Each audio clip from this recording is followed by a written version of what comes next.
Up next is Mr. Tim Fasano. He's an independent American Party candidate for the U.S. Senate. Tim, come on up. Give him a round of applause.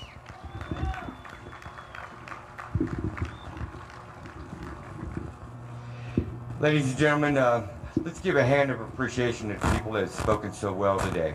Good job. I hope I can measure up to the standards that they have set, and equally I hope that you'll find that they've saved the best for last. My fellow Nevadans, the time has come to speak the plain and simple truths concerning the affairs of our nation without concern for political correctness or personal feelings of those that are misleading the people. Those of us dare to question and speak out on issues where our elected officials are, in some circles, considered divisive, unpatriotic Americans. By these very standards, our founders, whom were called renegade colonialists, would also be considered a member of a like group. I personally feel a sense of honor to be included in such a great group of visionaries.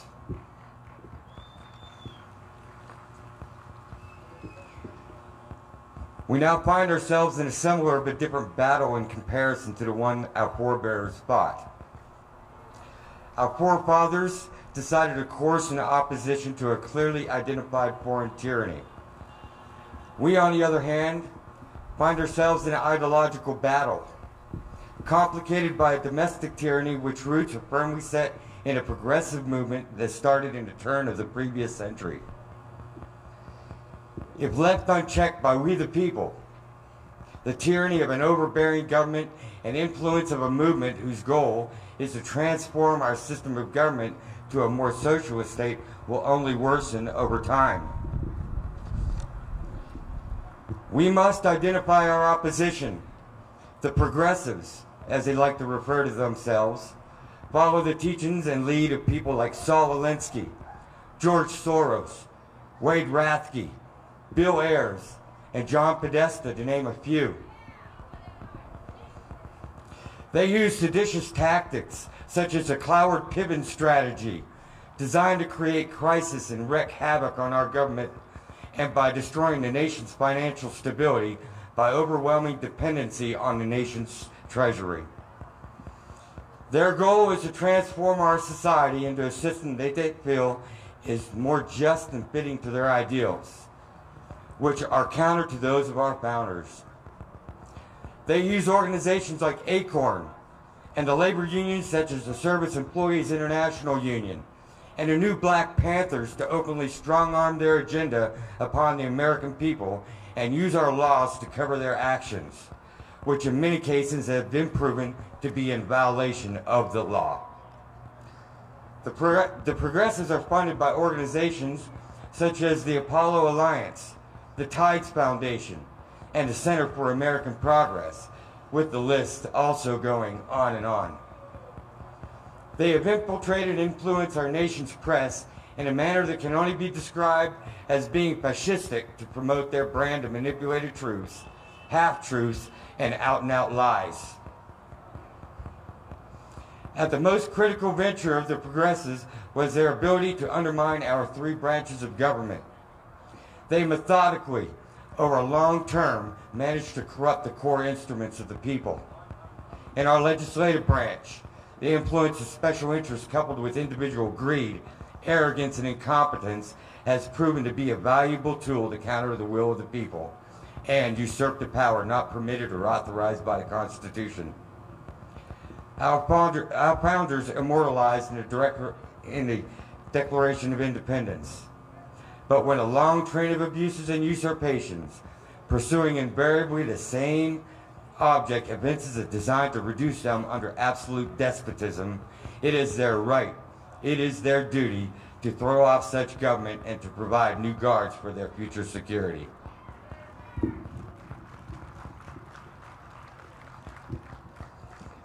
The guards of today are merely products of an establishment born in the early and carried forth to present time. Perhaps the progressives should heed the words of one of their movement's patriarchs, President Woodrow Wilson, when he said, The way to stop financial joyriding is to arrest the chauffeur, not the automobile. We, the people of the United States of America, are the vanguards towards returning the control of the government back to we, the people, for the people, and by the people, as envisioned by our founder fathers.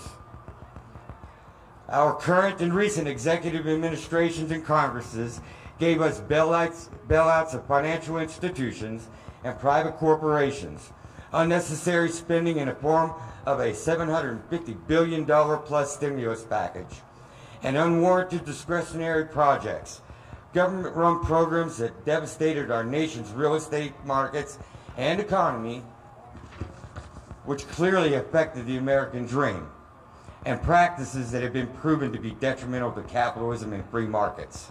And again, this list goes on and on.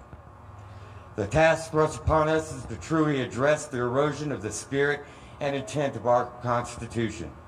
The question is, do we have any faith, hope, or trust that the current stock of politicians are capable or willing to fix the problems before our nation, or are they distracted by their concerns for winning their next election? In fact, the hands of many of the currently entrenched politicians in office are dirty from their destructive toil.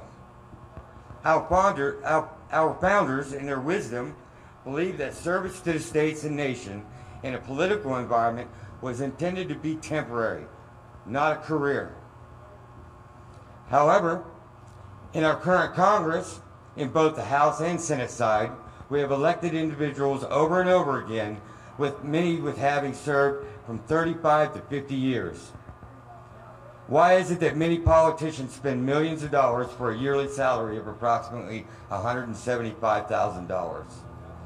Could it have something to do with the fact that their average net worth increases by a factor of 84% in a mere 2-year period, and will continue to do so because they know they are entrenched and can likely not be removed?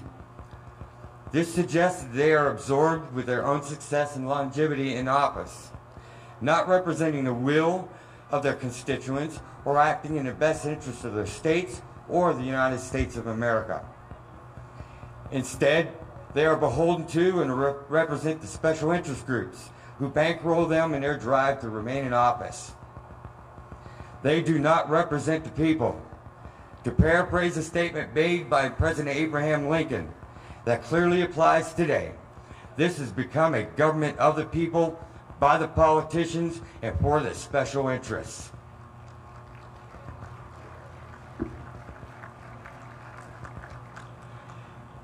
By self-serving politicians from both the Democrat and Republican parties affect every state in one way or another. They, as a matter of standard practice, confuse the masses by deferring the attention away from them, by blaming the other political party. In fact, some members of a political party have resorted to debasing and belittling the people who dare to question and speak out about the decisions that are being made in our name. My suggestion to them is that they should reread the Constitution and the Federalist Papers, then resign from office or face humiliation in the near future. But that will not convince them to change their ways, for they are morally bankrupt and corrupted to the core. The best possible message that we Nevadans can send across the country is that we will no longer accept the status quo in Washington, D.C. We will not accept interference in our state by the federal government. We will not accept inappropriate conduct by our elected officials in any way, shape, or form. Not electing or re-electing career politicians or those that use fame, popularity, or prestige as a campaign tool should send this message. President Ronald Reagan twice stated, "Democracy can only exist until voters discover that they vote themselves money from the public treasury."